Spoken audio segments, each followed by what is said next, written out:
السلام علیکم ورحمۃ اللہ وبرکاتہ۔ الحمد للہ رب العالمین والعاقبۃ للمتقین والصلاة والسلام علی رسولہ النبی الکریم۔ ان الذین یخشون ربهم بالغیب لہم مغفرۃ واجر کبیر۔ سورہ ملک کی تفسیر جاری و ساری ہے۔ بس اللہ تعالیٰ سے ایک ہی ہماری دعا ہے کہ اللہ رب العالمین ہم سب کو قرآن کا فہم بھی عطا کرے، اور اللہ رب العالمین قرآن کی سمجھ کے ساتھ ساتھ عمل کی بھی توفیق عطا فرمائے۔ قبل اس کے کہ ہم اس آیت نمبر 12 کی ٹرانسلیشن کریں، اس کا جو فہم ہے وہ آپ کے سامنے رکھیں۔ اس کا لغوی ترجمہ، لفظی ترجمہ آپ کے سامنے میں رکھ دیتا ہوں۔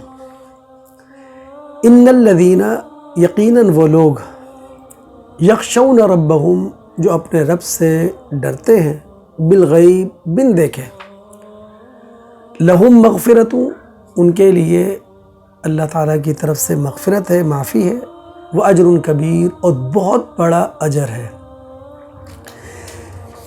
اس آیت کا بہت گہرا تعلق پچھلی آیات سے ہے، جس میں اللہ رب العالمین نے کسی ناکام شخص، کسی جہنمی شخص کے حوالے سے گفتگو کی تھی، اس کی ناکامی کی وجہ بھی بتائی تھی، پھر جس جہنم میں وہ جائے گا اس کا نقشہ بھی اللہ تعالیٰ نے کھینچا تھا۔ اور اس آیت میں اسی کے بالکل مد مقابل اس شخص کا اللہ تعالیٰ نے تذکرہ کیا ہے جو کامیاب ہے، جسے جنت میں جانا ہے، اور جنت میں کیوں جانا ہے اس کی بھی جو وجوہات اور اسباب ہیں اللہ رب العالمین نے یہاں بیان کر دیے ہیں۔ اللہ تعالیٰ فرماتے ہیں یقیناً وہ لوگ، یخشون ربہم، جو اپنے رب سے ڈرتے ہیں۔ خشیت رب ہے کیا چیز؟ اللہ رب العالمین نے کچھ اوامر کا ہمیں پابند کیا ہے، اللہ رب العالمین نے کچھ نواہی سے رکنے کا ہمیں پابند کیا ہے۔ اگر کوئی انسان اللہ رب العالمین کے اوامر میں سے کسی امر کی، اللہ تعالیٰ کے احکامات میں سے کسی بھی حکم کی پابندی کرتا ہے، اس پر عمل کر گزرتا ہے، اس امید پر کہ دنیا بھی اچھی ہوگی، آخرت بھی اچھی ہوگی، یہ ہے خشیت الہی۔ اسی طرح اگر کوئی بھی انسان، کوئی بھی مسلمان اللہ رب العالمین کے نواہی میں سے، اللہ رب العالمین کی ممنوع چیزوں میں سے کسی بھی چیز سے اپنے آپ کو روکتا ہے، اس سے اجتناب کرتا ہے، اس لیے کہ اس کا خالق اسے دیکھ رہا ہے، یہ ڈر اس کے اندر موجود ہے، اس لیے کہ اس کا خالق اس کے سامنے ہے، اسے شرم آ رہی ہے کہ اللہ رب العالمین کی خلاف ورزی کرتے ہوئے، اس کے احکامات کی خلاف ورزی کرتے ہوئے کوئی غلط کام کر جائے، یہ ہے خشیت الہی۔ نبی کرم صلی اللہ علیہ وسلم کے صحابہ میں خشیت کچھ اس درجے میں پائی جاتی تھی کہ ایک موقع پر نبی علیہ السلام نے صحابہ کے سامنے خطاب کیا، اور پھر آپ نے فرمایا لو تعلمون ما اعلم لضحکتم قلیلا ولبکیتم کثیرا، جو کچھ میں جانتا ہوں اگر تم جان لو تو تم اپنی زندگی میں بہت کم ہنسو، رو زیادہ۔ آپ علیہ السلام کے صحابہ نے اپنے منہ نیچے کر لیے، اپنے سر چادروں میں کر لیے، اور پھر راوی کہتا ہے وَلَهُمْ خَنِين، صحابہ کرام رضوان اللہ علیہم اجمعین سے رونے کی آوازیں آ رہی تھیں، یعنی صحابہ کرام نبی علیہ السلام کی گفتگو سن کر اندر سے لرزہ بر اندام ہوئے۔ یقیناً وہ لوگ جو اپنے رب کی خشیت رکھتے ہیں بالغیب، اور اللہ تعالیٰ کا ڈر بن دیکھے اپنے اندر موجود رکھتے ہیں۔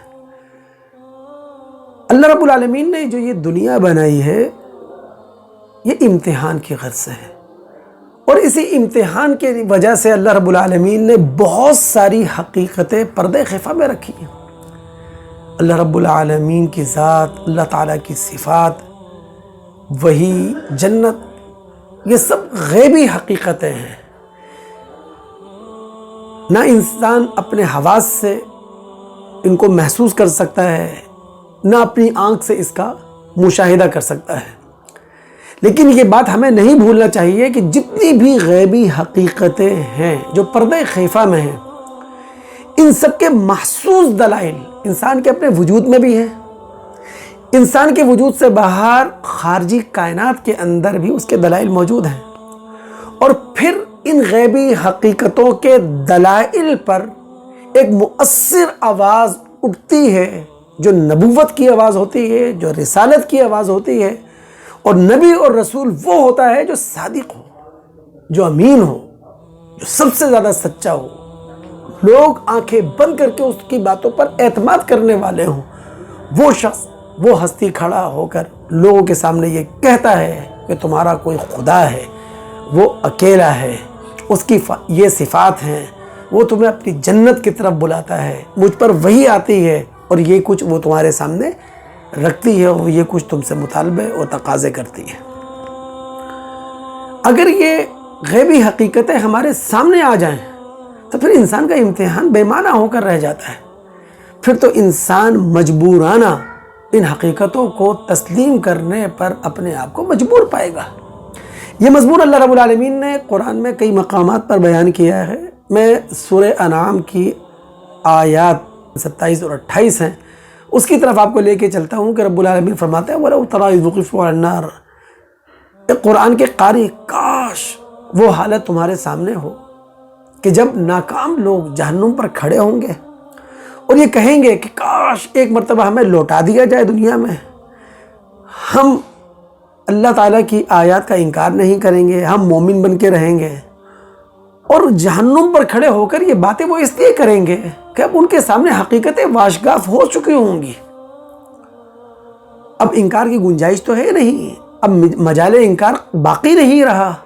اللہ فرماتے ہیں وَلَوْ رُدُّوا لَعَادُوا لِمَا نُهُوا عَنْهُ، اگر بفرض محال ان کی خواہش کو پورا کر دیا جائے، ایک مرتبہ پھر انہیں دنیا میں بھیج دیا جائے، تو یہ وہی کچھ کریں گے جس سے انہیں روکا گیا تھا۔ کیوں؟ اس لیے کہ پھر دنیا میں آ جانے کے بعد یہ حقیقتیں پھر غیب میں چلی جائیں گی، پردہ خفا میں چلی جائیں گی۔ تو یقیناً وہ لوگ جو اپنے رب سے بن دیکھے ڈرتے ہیں، لہم مغفرہ، ان کے لیے سب سے پہلے فارگیونیس فرام اللہ ہے، ان کے لیے اللہ رب العالمین کی طرف سے معافی ہے۔